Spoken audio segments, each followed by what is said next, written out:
What is up, YouTube? It's Kingfisher745, and I want to welcome you to episode 40 of All Hail the King. That's right, it's the big 4-0.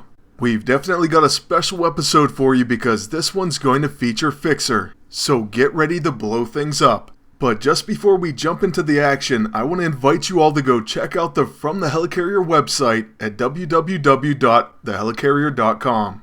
There you'll find the corresponding podcast and much, much more. Trust me, if you're a fan of this game, it's definitely worth checking out.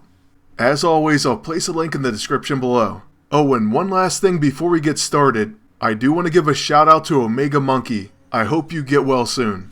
Now our first Fixer team up is going to feature Cable, and what we're going to do is stack our mines starting with the Irradiated Frag mine.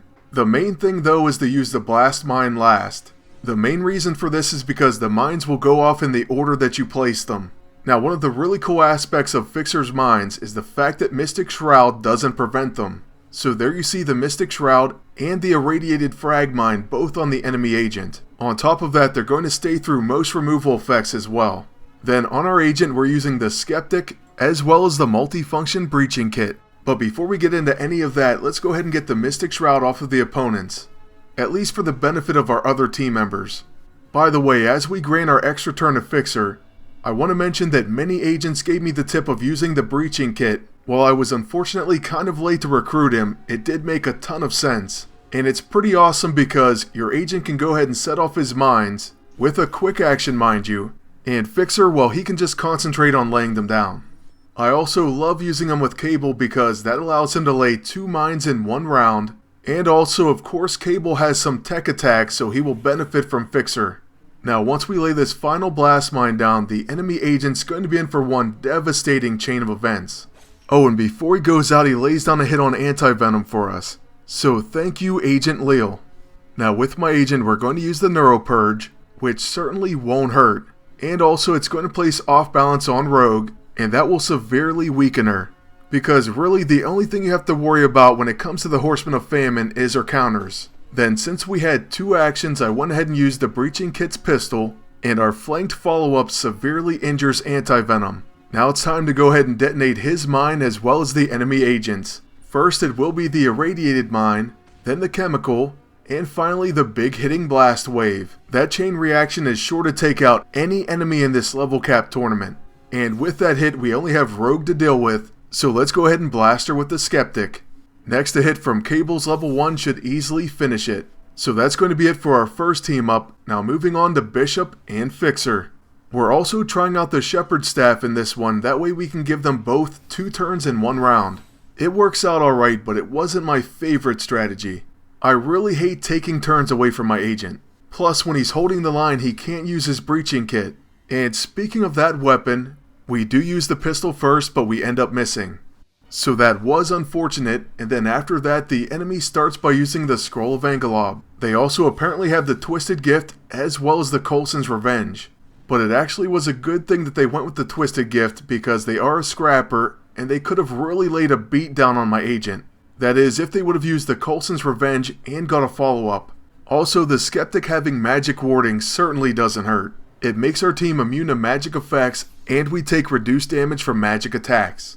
Now Cable's going to get 2 turns right now, so we start by using Cyberkinetic Crash, and then since we have 3 times potential energy we'll use Focus Energy, and then we're going to unleash Channeled Energy. As you can see, this ability really packs a punch. We decimated the opponent's team, but unfortunately we did miss Null. But you know what, I think Fixer's going to have the answer for him. We're going to go ahead and build up mines on him. Well, that is if he doesn't Fatal Fist punch us to death. Oh, and then on Doctor Strange's turn, we're pretty much going to be completely fine against his attacks. Of course, because of the Skeptic.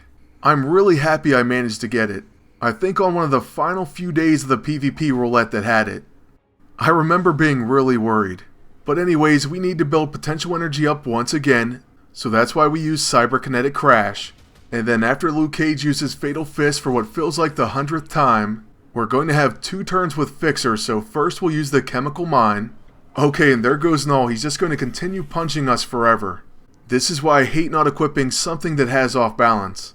Usually the Neuro Purge because it is a quick action. So basically I would throw out the Shepherd Staff, even though it is going to work as far as placing 2 mines in 1 round.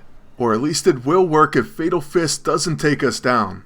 And by the way, Null and his Fatal Fist had me so flustered that for some odd reason I felt like I didn't even use the Blast Mine yet. And that will become evident because I used the Light Fantastic instead of the Breaching Kit. So yeah, I blame it on the Breaker of Worlds and the fact that I'm sick. But anyways, with Bishop we're going to use his level 1, and that should take down the enemy Doctor Strange.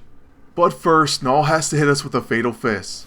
Mine used to proc like this, but he barely does that anymore. Then here comes a refresh of You're Not Worthy, followed by a Ragnarok'em Sock'em and a Fatal Fist.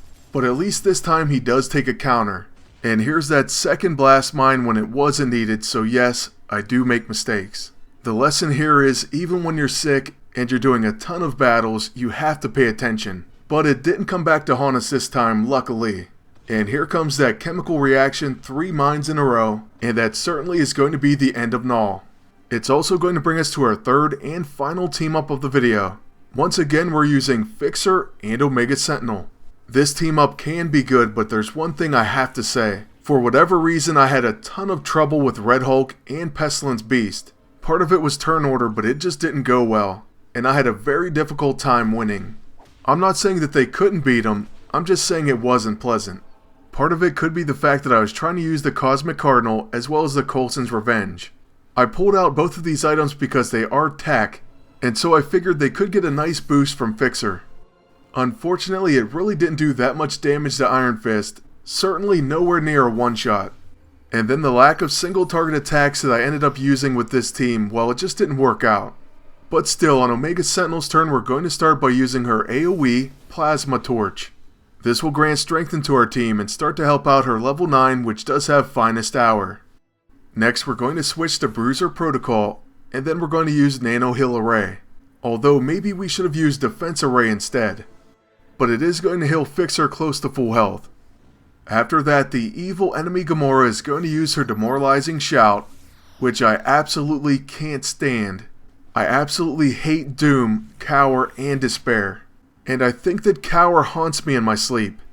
Attacks having a 20% chance to fail is more like having an 80% chance. Because of this, I often do a very controversial move, and I use the Light Fantastic even though it's going to hurt us. And when I say hurt us, I mean severely hurt us. Watch how much damage Doom does. It's absolutely insane. There's no way it should be doing 8,000 damage. Still, I remained fully confident, and I felt like Cower ruins lives, and as long as we can attack, we'll be fine. In fact, we're going to have Omega Sentinel use her Defense Array this time around, and she's actually quite a good tank. I mean, she can protect against single target or area attacks. That's really all you can ask for. And then we'll go ahead and use our Penetrator Darts to get rid of Mirror Reality, and also to place poison on the enemy. More specifically, Biofeedback. And after that, on Fixer's turn, we can place the final mine, the one-hit killer Blast Mine. Which, by the way, you can set up without the other mines. In fact, I believe the explosion that started the video only had the Blast Mine. All you need to do is find another way to place Pressure Points debuffs, and or Attrition type debuffs on the enemy. After that, it's going to do the rest of the work for you. But we did set up the enemy agent with the mines, and once again we easily end up knocking him out. Then next, with our agent, we're going to use the Improbability Field, which will also bring us to 2 more attacks from Omega Sentinel. She's only going to need 1 to knock out the enemy Iron Fist. It happens to be her big damage ability, her level 9 Plasma Blast. And there you see it do over 25,000 damage. Then after that I went for a level 1 Plasma Knife, but Gamora does get a rare Master Assassin proc. So lucky us, that means it doesn't hit, and then also our Cosmic Cardinal follow-up misses as well. So with Gamora's turn she uses Mortal Strike on our blaster, and this is going to give her tactical maneuvers. So for her next attack, and hopefully her last, she does use a Whirlwind. Our agent's going to counterattack with a Brawl, but it also misses. This is one of those times where things just will not go your way. Let's hope that Fixer's Gatling Gun can do some damage. And it does just under 4k, but we do get a Cosmic Cardinal proc, and that's going to finish this fight. That also brings us to the end of this video, and I hope you all enjoyed it. I really want to thank you for watching and ask you to please like, comment, and subscribe. And until next time, good luck and take care.